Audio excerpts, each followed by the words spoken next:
Elia commuove anche papà, ha fatto una super gara.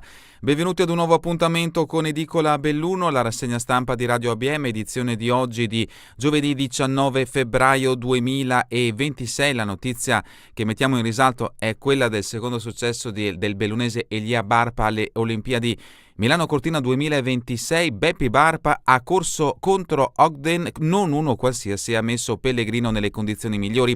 È stata la riscossa dai problemi fisici dello scorso anno. Questa è la dichiarazione appunto del papà. Quel sorriso sul podio pare stampato racconta la gioia di un 23enne che si mette al collo la seconda medaglia a 3 giorni di distanza dalla prima. Bronzi olimpici, mica noccioline. È stata una riscossa dal problema fisico dello scorso anno. E il commento a caldo di papà: Beppi, sarò di parte, ma Elia ha fatto un garone, ha messo Pellegrino nella condizione migliore e Federico, che è un gatto, ha chiuso al meglio. Dire felici, insomma, è poco per i genitori del fondista di Trichiana che dal 2019 si sono trasferiti a Falcade per motivi di studio dei figli. Anche Dante, infatti, studente allo Ski College, corre sugli sci stretti. Studiare è importante, così come avere una cultura, ma nella vita non possono essere tutti laureati.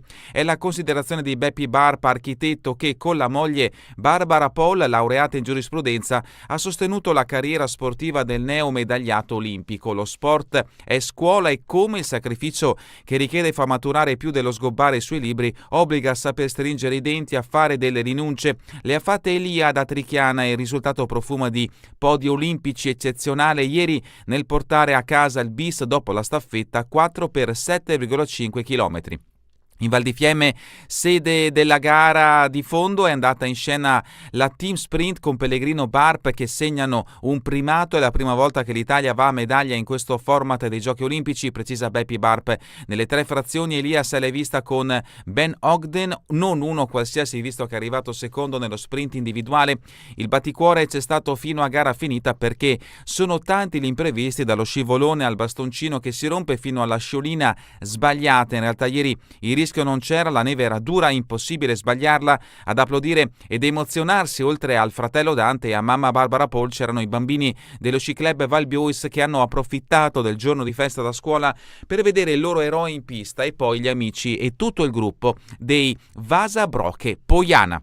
E vediamo appunto in questo scatto Elia Barpa ieri a Tesero, dove il trichianese, sotto con papà Beppi, ha conquistato il bronzo. E Falcade è già pronta a celebrare l'ennesima impresa. Lunedì sfilata in piazza e poi musica nel palazzetto.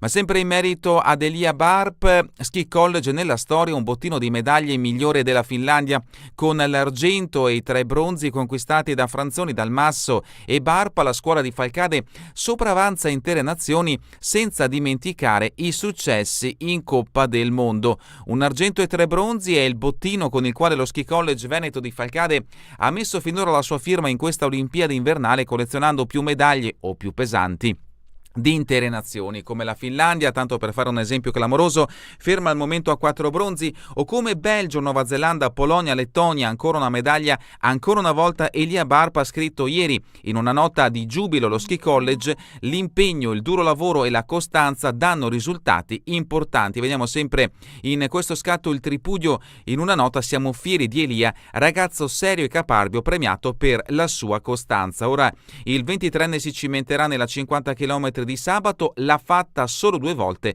ma l'impegno è garantito. E dopo questo approfondimento dedicato, come giusto che fosse, ad Elia Barpa, passiamo alla prima pagina del Gazzettino di Belluno, che ovviamente il titolo è a piena pagina, è sempre dedicato al fenomeno Elia Barpa, orgoglio bellunese. Dopo le medaglie di Stefania Constantini e Lucia Dalmasso, la seconda personale di Elia, bronzo nel team sprint di fondo. Papà Beppi, architetto, racconta la passione nata a Trichiana con nonno Serafino: lui era severo, mio figlio mi commuove. L'approfondimento di De Donà e Fontanive lo troverete a pagina 2 e a pagina 3. E la foto di copertina del Gazzettino di Belluno è sempre dedicata a Elia Barpa. La festa, Tesero in delirio per l'azzurro, c'era anche la fidanzata fondista di Aosta. Il trionfo e l'abbraccio con Virginia, la gioia del del trichianese Elia Barpa per la conquista della seconda medaglia di bronzo. Il medagliere ski college ex allievi meglio della Finlandia, l'articolo di Fontanive a pagina 3, la curiosità gli allori vinti da Pellegrino, tutti a Fonzaso. Le medaglie di Pellegrino sono conservate all'interno della manifattura Valcismone in una teca posizionata all'ingresso dell'azienda di Fonzaso, l'articolo di Valerio a pagina 4. Altri richiami dalla prima pagina del Gazzettino di Belluno: tentato omicidio, il medico legale voleva uccidere. Lesioni lievi senza che ci fosse effettivo pericolo di vita, ma ripetute, e tanto basta per confermare il tentato omicidio, almeno nella deposizione del medico legale che ieri in tribunale a Belluno ha ripercorso i fatti di Sopracroda del 13 febbraio 2025, quando Ornella Gasperin, 47 anni, aggredì a colpi di forbice il vicino di casa e fino a quel momento amico abituale Giovanni Casol, 65 anni. Il dottor Antonello Cirnelli nella sua analisi ha confermato i 24 colpi rilevati tra il volto e il cranio di Casol, oltre ad alcuni tagli sulla mano sinistra, quella usata con ogni probabilità per difendersi dall'aggressione e tentare di afferrare il telefono per chiedere aiuto. L'articolo di Damiano Tormen lo troverete a pagina 7. Cadore Cortina, allerta neve, previsti 40 cm, 80 uomini mobilitati per l'Alemannia. Oggi è prevista un'abbondante nevicata in provincia di Belluno tra i 30 e i 40 cm e ANAS è pronta con il piano neve già potenziato per i Giochi Olimpici Milano Cortina 2026. Osservata speciale è la strada statale 51 di Alemannia, asse strategico di collegamento verso l'area dolomitica e Cortina. L'articolo di Fontanive a pagina 12. Belluno, oltre 4 milioni di presenze nel 2025, boom del turismo, non si può ancora parlare di effetto olimpico, quello si vedrà tra qualche mese, ma intanto la provincia di Belluno continua la scalata sulle vette del turismo. Nel 2025 ha registrato un nuovo boom, oltre 4,3 milioni di presenze e 1,3 milioni di arrivi, numeri che confermano l'appeal straniero, metà delle presenze infatti è a carico di turisti provenienti dall'estero. L'articolo di Damiano Tormen a pagina 6. Scarton firma invece questo articolo che troverete a pagina 11. Feltre, caos Hydro, parte l'appello al prefetto, deve aiutarci. Lotta dura dei lavoratori della Hydro di Feltre, nonostante i numerosi tentativi effettuati dalla dirigenza della multinazionale norvegese, nessun camion carico di matrici ha lasciato il sito produttivo. Data la tensione crescente, i sindacati hanno inviato una lettera al prefetto chiedendo la convocazione urgente di un tavolo al fine di ristabilire un quadro di corrette relazioni. Si parla anche di elezioni in provincia di Belluno. Sulla prima pagina del Gazzettino sono 685 gli aventi diritto al voto, iniziata la raccolta firme dei 3 candidati, l'articolo a pagina 6. A pagina 10 un altro articolo di Scarton ci porta a Feltre, rimembranza, un parco restituito alla città. E ancora Alessia Dallò a pagina 15, la mostra in corriera sulle Dolomiti, le foto custodi della memoria. La mostra è stata allestita nella sala da Bolpe accanto all'antico albergo Sant'Antonio a Fonzaso, omaggio al maestro Bortolo Susin. Dal Gazzettino di Belluno passiamo adesso alla prima pagina del Corriere delle Alpi. In questo caso la notizia in primo piano ci porta a Longarone, Fiere scatta l'ultimatum. Venezia blocca la firma della riduzione del capitale sociale per ripianare i debiti, pesano troppo il mutuo per i padiglioni e l'IMU. La regione, l'ente di Longarone non è più sostenibile, bisogna cambiare. La regia a Verona, il giorno della verità sulla fiera di Longarone non sarà oggi, è stato rinviato all'ultimo momento. Stamani erano attesi i soci e il notaio per l'assemblea straordinaria della presa d'atto della riduzione del capitale sociale, passo necessario per ripianare i debiti delle fiere, ma la regione prima vuole studiare meglio il bilancio e si profila l'ingresso alla regia di Verona Fiere. L'articolo di Dalmassa da pagina 2 a pagina 3. La protesta dei fondisti, Cortina Dobbiaco, percorso Monco per il 4º anno. La pista di fondo è in parte chiusa da ben 4 anni. L'articolo di Menardi lo troverete a pagina 13.